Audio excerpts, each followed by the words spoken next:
Hi there. Today we're going to talk about living on credit when the future pays for the present. Did you know that the average Canadian carries nearly $22,000 in consumer debt? Things like credit cards, car loans, Home Depot cards. The average mortgage payment in Ontario right now is around $2,700 a month. That's roughly a $500,000 mortgage. What's more scary is our debt to income ratio is 1.7, meaning for every dollar you earn, you're spending $1.70.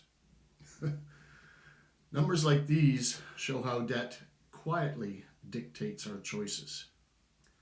The way I see it, credit used to be a tool. Now, for a lot of people, it's a lifestyle. Yeah, I hear it. And before anybody thinks that this is coming from a place of judgment, it's not. At one point in my life, I filed for bankruptcy. So I'm not speaking from theory here, I'm speaking from experience.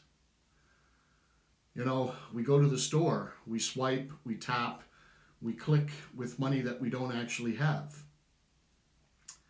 And while we're doing that, we're telling ourselves, well, I'll figure it out later. And somehow that later never comes. It just turns it just turns into another minimum payment, another statement, another quiet promise to deal with it someday.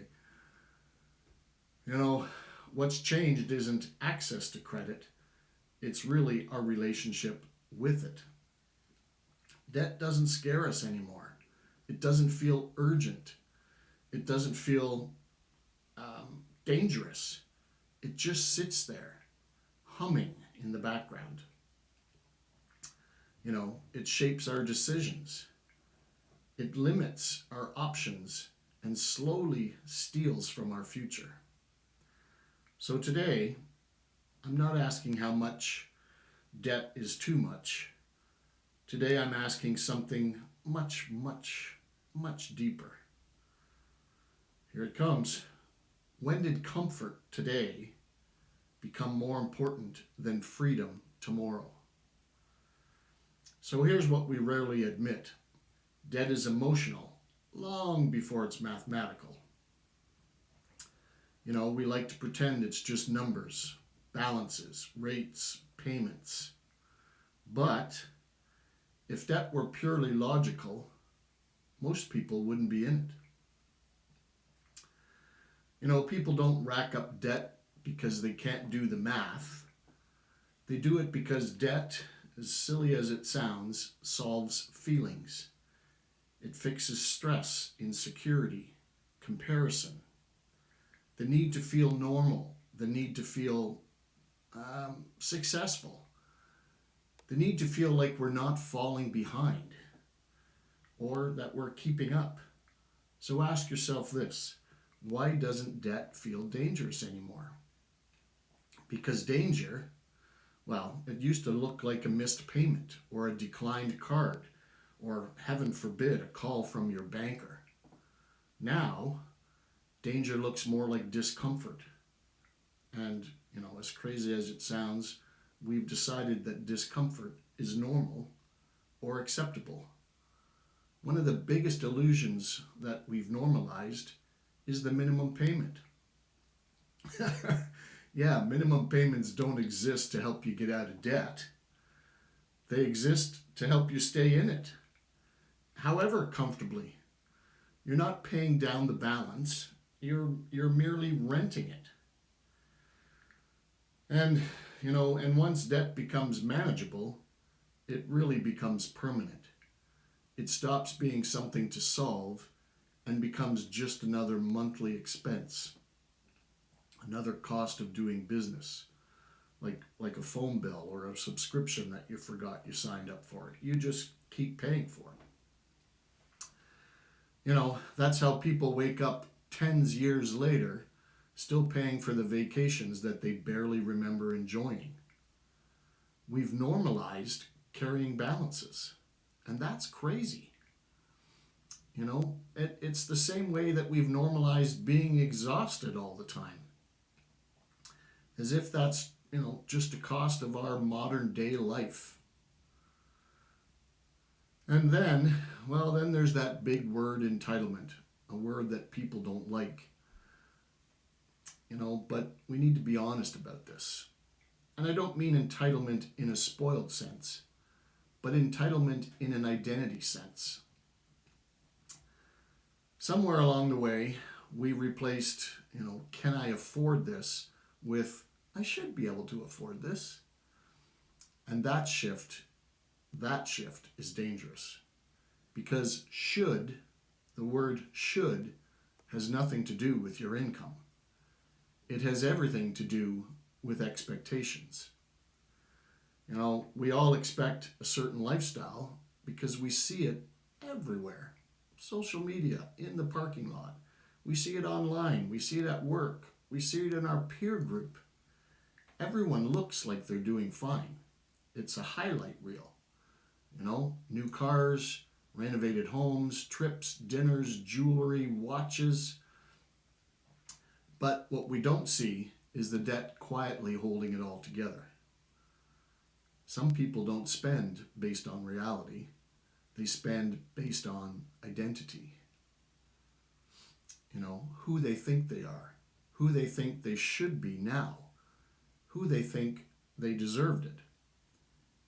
And the credit fills the gap between income and expectation, which really brings us to shame. Because people don't talk about debt honestly, not the kind that keeps you up at night anyway. We all talk about our investments, our wins, our promotions, our real estate, our holdings, our shares, whatever. But we don't talk about the maxed out credit cards or shuffling balances back and forth. We don't talk about the anxiety when the statement arrives. Debt thrives in silence. And, comparison culture makes it worse. Keeping up with the Joneses. When everyone else looks like they're winning, the last thing they want to do is admit that they're really struggling. So people smile, they swipe, they pretend.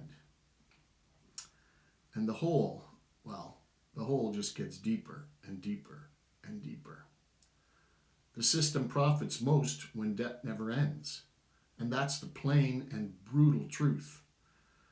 There are predatory systems at play. Credit is marketed everywhere and aggressively. Minimum payments are designed to preserve balances, not eliminate them. Do the math. Payments are engineered to keep you trapped, not to set you free.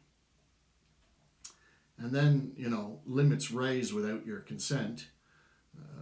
Your credit has been boosted to this. The system profits most when debt never ends. And that's not opinion, that's by design. But here's the part we don't get to ignore. Personal responsibility still matters. You can see the system clearly and still own your decisions within it. Both things are true at the same time.